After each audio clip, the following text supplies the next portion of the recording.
This episode of The Energy Show is proudly sponsored by Sunlight and Power, the Bay Area's leading commercial and residential solar contractor. SLP has been designing and installing photovoltaic, battery backup, and solar thermal solutions since 1976. Help fight climate change. Go solar with Sunlight and Power today. So, you want to save the world with clean energy? Make money doing it? Confused about the economic and technical realities of residential and commercial solar, batteries, heat pumps, EVs? Want the real-world scoop on new energy technologies, not manufacturer hype? Then tune in to the Weekly Energy Show, hosted by Barry Cinnamon. Insights from Barry's 40-plus years in the solar and energy industry will help you understand the future ways we'll generate and consume energy. And now, here's Barry. Welcome to this week's Energy Show. Now, installing and running a fast charger network, it's a lousy business. Installation of the equipment is really expensive. The operating costs are high, mostly because you got to buy electricity from the utility. And as a result, the profits are negative for most hosting sites. Elon Musk is right about reducing Tesla's investment in their SuperCharger network. Now, he's getting hammered in the press for laying off 500 Tesla employees in the SuperCharger business unit. He commented that future deployments of superchargers will slow down. Now, although the U.S. needs a robust fast charging network, building and maintaining that fast charging network, it's almost never profitable. Tesla cannot support the fast charging network alone, even though their NACS, the North American Charging Standard, is now the standard. Now, here's the scary part. And I love EVs, but here's the scary part about fueling vehicles with electricity instead of gas. The price of gas may be expensive, but it fluctuates based on supply and demand. Gas is sold on a competitive market. And there are multiple sources of combustion fuels, including ethanol, hydrogen, and even natural gas. So gasoline is not a monopoly. Essentially, it's a worldwide commodity. But the price of electricity is fixed by local utilities. When you charge at a public charging station, you must pay utility rates, no matter what. Basically, utilities have a monopoly on selling electricity. So EV charging rates will always be high when power is supplied by investor-owned utilities, IOUs, like PG&E, because they're monopolies. They can charge whatever they want. Now, the only exception is if you charge your vehicle at home or at work from a rooftop solar system. Now, there's a lot to unpack regarding coming up with making a profitable EV charging business, especially fast chargers that we need. But first, here's some background on EV charging systems and requirements. Then we'll dig into the hosting economics for fast DC chargers. Here's where the numbers really start to make sense. All right, just in general, typical EV mileage is about 3 miles per kilowatt hour. Smaller cars can get more mileage, bigger things, like a Hummer, they're going to get much fewer miles per kilowatt hour. So let's just kind of look at how much it takes to charge 50 kilowatts of charging. And that's basically going to be good for about 150 miles on most vehicles. So there's 3 levels of EV charging: level 1, level 2, and level 3. There's also level 4, but that's kind of a detail. Level 1 is basically when you plug your EV into an ordinary 120 volt circuit. It's going to charge at 12 or 15 amps, and it's going to take about 28 hours to add 50 kilowatt hours of charge, which is going to get you 150 miles. Now, the faster way is with a level 2 charger, and that plugs into a dedicated 240 volt circuit, twice the voltage and much more current. So you can charge that 50 kilowatt hours in about 7 hours. That level 2 charger is great for homes and parking lots where you have cars parked for several hours. We have them at our office here. People can get here in the morning, they can plug in their vehicle, and by lunchtime, it's pretty much fully charged up. They've added 10, 20, 30 kilowatt hours. Now, when you're traveling on a highway, going from place to place, you're going to go more than 150 miles, 200 miles, you're going to need what's called a level 3 fast charger. Now, these chargers are connected to a dedicated 400 volt DC circuit. Much, much faster. The DC goes into the car, directly into the battery, more efficient. So with these fast chargers, it can take 30 minutes or less to add 50 kilowatt hours of charge. There are some chargers that can probably do that 50 kilowatt hours in 15 minutes. So it's really good for fast roadside charging. It might take 10 minutes to fill up a tank of gas. It may take half an hour to fill up your EV. So it's comparable to gas stations, but still it's a little bit slower, but it's manageable. So you see a lot of these fast DC chargers sited at roadside restaurants and coffee shops and places like that, where people are going to wait for an hour or so, get something to eat, and fully charge up. Now, kind of looking at where this is all going, rooftop solar is perfectly fine for home and commercial charging. These are situations where you'll use either a slow level 1 charger, or more commonly, commercially, you're going to use a level 2 charger. Now let's look at how much energy a typical car needs to drive, let's say for a month. It's about, let's say you drive your car 12,000 miles a year, 1,000 miles a month. That's going to take, in California, about 2,700 watts of rooftop solar panels. It's about 7 solar panels needed on your house or at a commercial building to basically top off your car for the average daily charging for a month. It's all the electricity you'll ever need for driving.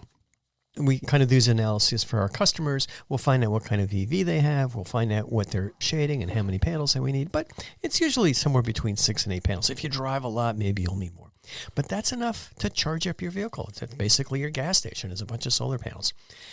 Now, when we look at level 3 fast charging station requirements, people say, hey, these fast chargers, why don't we just put solar panels on the canopies and the roofs of gas stations and we can charge up our cars there? Well, let's look at the math here. Typical fast charging stations have a utilization of about 7 cars per day per port. I think on the average you have 4 ports, 4 of those big boxes, 4 of those plugs, and that's a station, 4 ports. So if you kind of multiply that out, they're going to handle 28 cars a day. And that's going to add up to 1,400 kilowatt hours a day needed at that station. To get that in a day, that's going to be 850 solar panels. It's about half an acre, plus the batteries that you may need if you want to keep that charging station working at night.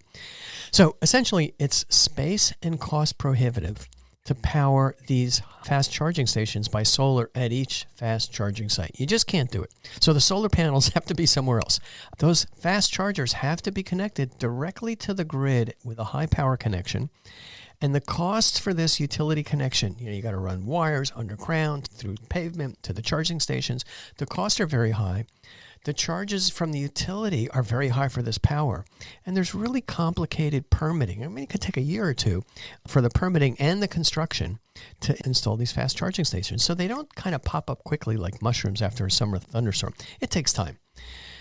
These are issues that are constraining the growth. If people are buying more EVs and these charging stations are showing up, then there's going to be a lot of disappointed people with EVs saying, hey, I don't want to wait an hour or two every time I want to charge up my car when I'm on the highway going 300 miles. So it's a problem. So, and recent studies have illustrated these challenging economics of the fast DC charging business. It took me a while. I was kind of scratching my head. It's like, why aren't more of these things being built? And why are all these charging companies selling chargers, but how come nobody's putting them in? The bottom line is, for these fast charging DC businesses, a company that says, hey, I want to put in some fast chargers and make some money off of charging cars. The bottom line is, there is no bottom line. In California, without subsidies, companies hosting fast chargers lose 16% before interest and tax. That's earnings before interest and tax. Accountants call that EBIT. And let's dig into the economics. And I kind of looked all over, and finally I hit an article that explained how bad a business it really is and things that can be done to make it into a good business. Now, the article that I read was summarized by McKinsey and Company in an October 2023 article. You can look this up. Can public EV fast charging stations be profitable in the United States? They had great accountants and finance people over at McKinsey. They did a good analysis. So I'm just going to whip through this, summarize it pretty quickly. And but you can see yourself what the numbers are. So in this example, they're looking at charging station revenues. And a charging station is basically 4 charging ports in one station. They can generate revenue of $275,000 per year if they sell the electricity at about 45 cents a kilowatt hour. Last time I went to a fast charging station at a 7-Eleven up in Sacramento, it was 46 cents. So that's kind of in the ballpark. That was the price last year. Electric rates have gone up since then. So those are the revenues. Now let's take a look at what the costs offsetting those revenues. The electricity costs in California, PG&E territory, on an A10 rate in 2023, the energy costs, that was $125,000 per year at 20 cents a kilowatt hour. That's the energy cost, measures in kilowatt hours. But in many places, there's also a demand charge. And the demand charge is calculated based on the peak amount of kilowatts you draw at any given time. So if all 4 chargers are running at full speed, that's kind of what your peak is, and they're going to hit you that peak for every month. So the electricity demand costs are $85,000 a year at $20 a kilowatt. I haven't done the math on exactly how many kilowatts they were drawing, but that's basically the combination of energy costs in kilowatt hours plus demand costs in kilowatts. It looks like about $210,000. Now, in addition, these things require maintenance. And I don't have to explain it to anybody that's ever been to a bunch of EV chargers and says, this one's out, this one's out. They finally find 2 that are working. It's maddening. You think you're going to charge up your car. You get there and you find out that the one station's working, is parked, and the guy's in the store, and you got to wait. Basically, you got to go somewhere else. So there's operating costs, and that's maintenance mostly. So the maintenance per station, $25,000 a year. And you can see how many of these stations are just skipping that maintenance because their chargers aren't working. Now, in addition, somebody's got to pay for the equipment. So the capital expense for the equipment in this example, $380,000, and it's $95,000 or so per port. And then you have to calculate what the depreciation and the amortization on that. That's what they do down here. So basically, when you look into the depreciation and the amortization for the capital expense, the operating costs, the electricity costs, net that off the revenue, the net loss before interest and tax, this is how much money each of these stations loses, is $45,000 a year, or 16%. They're losing 16%. Companies hosting fast charging stations in this example in California are losing 16% every year. Not a real good business. So what does this mean in retail terms? Well, a lot of these stations have been showing up at retailers, at banks, at restaurants, at 7-Elevens, where the hosting company can make up for the loss by selling more stuff. So let's look at how many cups of coffee a Starbucks has to sell to make up for this $45,000 net loss from hosting 4 fast EV charging ports, one station. I just look at Starbucks 2023 earnings before interest and tax. It was $5.8 billion on $36 billion of revenue, or 16%. So they make a 16% earning before interest and tax on everything they sell.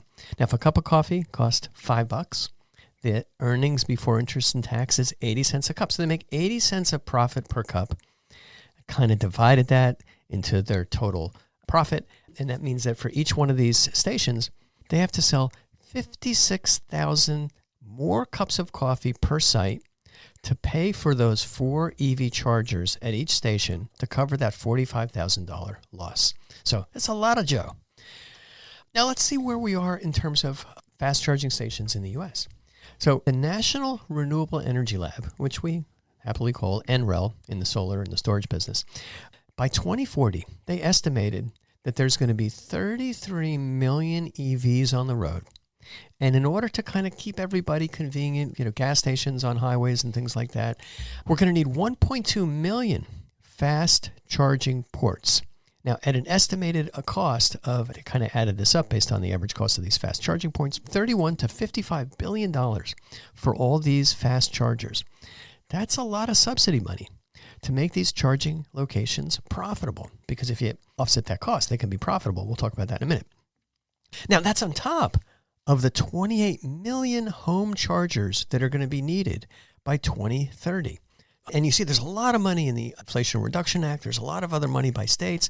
But yeah, we're going to need $31 to $55 billion to get all these chargers in place by, 15 years. So let's look at how we can make these fast EV charging stations profitable. If these stations are profitable, then somebody's going to put them in. If they're going to continue to lose $45,000 at every single one, there's not a lot of Starbucks businesses that are going to be able to sell 56,000 more cups of coffee or however many pizzas or Slim Jims. It's not going to work. So we have to find a way to make these EV charging stations profitable. Now, there are 3 ways to make this fast charging business more profitable. One way is to provide big subsidies on the order of $304,000 per station. A station has 4 ports. That's one way, just to offset the cost. The second way is to increase the utilization rate of the chargers. And the third way is to reduce the cost charged by utilities for the electricity. Now, there's a fourth way that they suggested, but I don't think it's going to work, which is considering raising the charging price to customers. So instead of charging them 45 cents a kilowatt hour, charge them 55 cents a kilowatt hour. You can't keep doing that because then people are going to say, why am I going to get an electric vehicle? I'd rather get cheap gas. So let's dig into these ways of making EV charging more profitable. Providing incentives for charging stations. In the McKinsey analysis, if 80% of the upfront cost of building the charging station is subsidized, or as I mentioned, the $304,000 per station for 4 fast EV chargers, that's going to improve the profitability to $27,500 or 10%. So you go from losing 16% to making 10%. It's a profitable business. Starbucks, if they still sold their 56,000 cups of coffee, they'd still make a 10% profit. That's great. So Starbucks doesn't really have to sell more coffee. They can automatically be profitable even if they only sell 5,000 cups of coffee. And that applies to any site that's installing these chargers. So they can basically go in, and since the capital cost is paid up front, still have to pay the maintenance, still have to buy the electricity, but they can be profitable if somebody pays for most of the capital cost. Now, the second way of doing it is to increase the utilization rate of the chargers from 15 to 20%. Now, the utilization rate kind of determines how often the chargers are being used. Now, that's going to be tough to really increase because right now, according to this study, the current utilization rate is about 7.5% across the U.S. That means when you get to a charging station, they're only being used 7.5% during the day. I'm not sure whether it's day and night, but just during the day. That's going to mean there's a lot of empty chargers right now. But if you want to see that if they're used more commonly, if the utilization rate is 20%, that means that there's going to be lines. That means that, during the heavy commute times, that means during lunch, when people are driving long distances, they're going to have to wait longer for that charger. And, those delays, I think, are going to be problematic. People are not going to be happy if they have to wait an hour just to find an empty charging space. This is one of the beauty things about the current Tesla charging network is not everybody's using it. Well, better watch out because Ford and a lot of other manufacturers are now going to be able to use that network. And Tesla's no longer going to have a strategic advantage there. But Tesla decided it's not a great business. So it's a benefit when there's lots of chargers and there's no lines. I mean, just imagine if you went to a gas station. Let's turn the clock back to 1973. Go to a gas station and there's a line around the corner for gas. You're going to be pissed off. If you have to wait a long time to charge your car, you're not going to be able to drive that EV. Third way to do it is to reduce the electric costs at charging stations. Basically saying to the utility, hey, you're not going to charge us a ton of money for this. You've got to give us significantly discounted cost if you want to have a monopoly on selling electricity. But utilities already have that monopoly. They don't want to give it up. And here's the thing. You look at the laws in states, most states, including California, strictly prohibit any entity, any company other than the local utility to sell electricity. That's why if you had excess solar on your roof in your house and you put a charging station in your house, if you have somebody come in and plug into that and you charge them, that's against the law. It's amazing. You can't even send that electricity across over a fence to your neighbor's house. You can't do that. It has to stay on the same parcel. So EV charging stations in most states are legally required to purchase their electricity from the local utility, and the utilities can charge whatever they want, even though the utilities are supposedly regulated by Public Utility Commissions, PUCs. California, we fondly refer to them as the CPUC. These Public Utility Commissions are basically controlled by utility interests. No doubt about it, California's Public Utility Commission does what the utilities and their unions want them to do.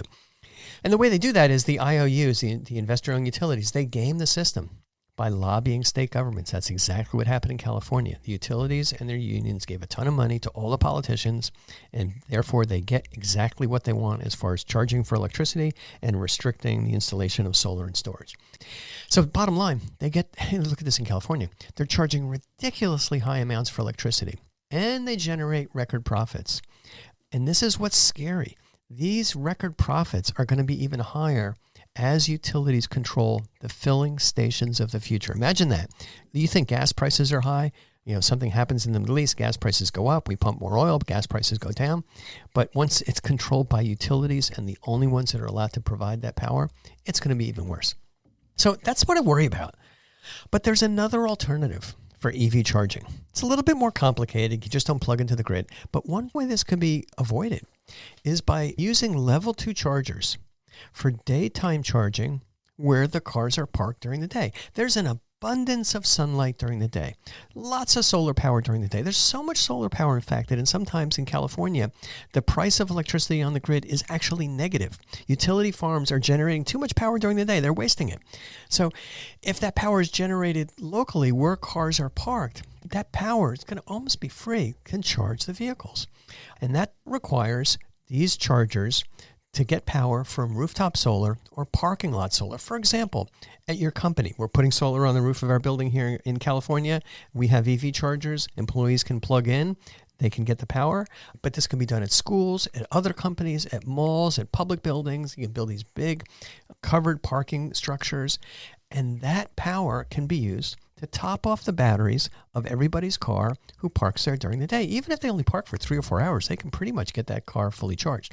So, and I kind of ran through the numbers, and we talked about this before. In order to top off the battery every day, it's going to require about 7 solar panels installed per car at daytime locations. And what I call ubiquitous level 2 chargers. So everywhere where there's rooftop solar, you have some level 2 chargers. Charge whatever you want if it's kept on that same site, and if you're not connecting to the grid, you can make that power free. You can make that power 25 cents a kilowatt hour. It doesn't matter. And these level 2 chargers, unlike level 3 chargers, which are close to $100,000, a level 2 chargers maybe $600 or $700 plus a few $1,000s for installation. Call it $3,000. They're much cheaper and faster to deploy. So, in addition, with this model, EV owners would have the additional benefit, because they're always going to have their car kind of, you go home from work and maybe you drive 20, 30 miles, your car is going to be pretty much fully charged. You can use that car battery to power your house at night, and you can use that car battery for backup power. But remember, this solar EV charging method only works for local charging when you're getting the power from a rooftop solar array from a home, business, company, government solar arrays. These distributed generation arrays are not owned by the utilities. Therefore, they can produce very inexpensive power. It's really cheap.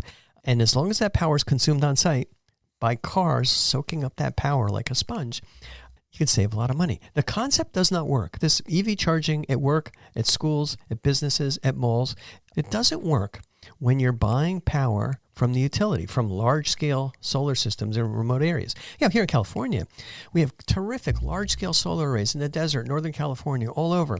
But they're connected to the utility grid, and that means that the power is very expensive. These long-distance transmission systems are tremendously expensive. That's what's driven electricity costs sky high in California.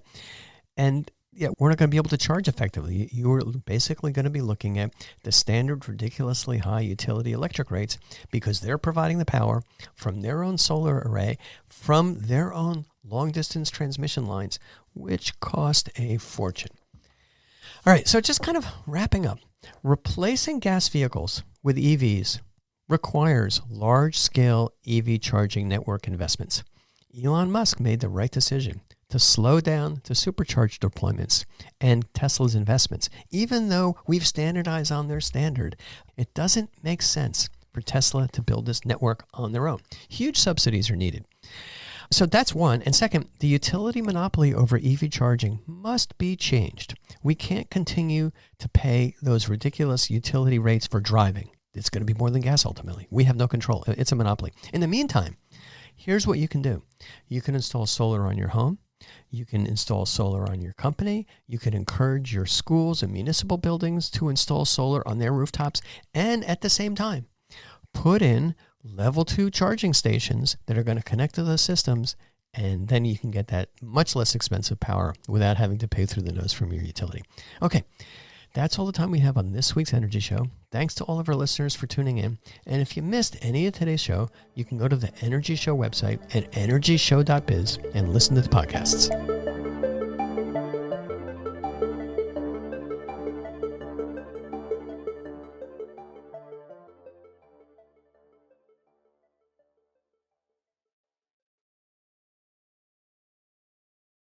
This episode of The Energy Show was proudly sponsored by Sunlight and Power, the Bay Area's leading commercial and residential solar contractor. SLP has been designing and installing photovoltaic, battery backup, and solar thermal solutions since 1976. Help fight climate change. Go solar with Sunlight and Power today.